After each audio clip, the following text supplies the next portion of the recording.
Can you talk about the evolution among Jews in the diaspora in their thinking about whether or not Zionism was finally a good idea?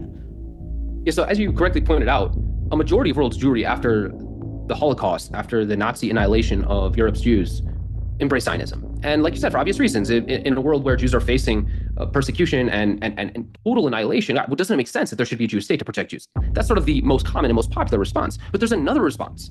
A minority of Jews come to the conclusion that the lesson from the Holocaust is not chauvinism, but it's universalism. In other words, the lesson is when you have a state and an ideology that talks about racial purity, and it talks about how minorities are destroying that racial purity, that ethnic, racial, national purity, and demonizes them and dehumanizes them, that can and does often lead to genocide. And that's the lesson. It's a universal lesson that us Jews have to be just as vigilant as any other group in making sure this never happens again to anybody.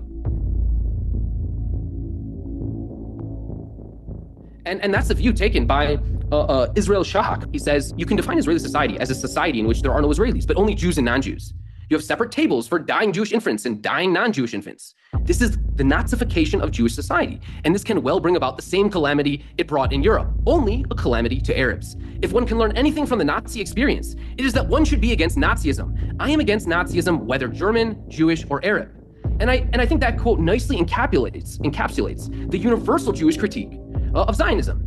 And that view is incredibly prescient. I mean, look what we're witnessing today. We are witnessing Jewish Nazism, the belief that one group of people is superior to another, and you should develop a whole state and a whole system of laws and a judicial system and an immigration system that privileges one group over another.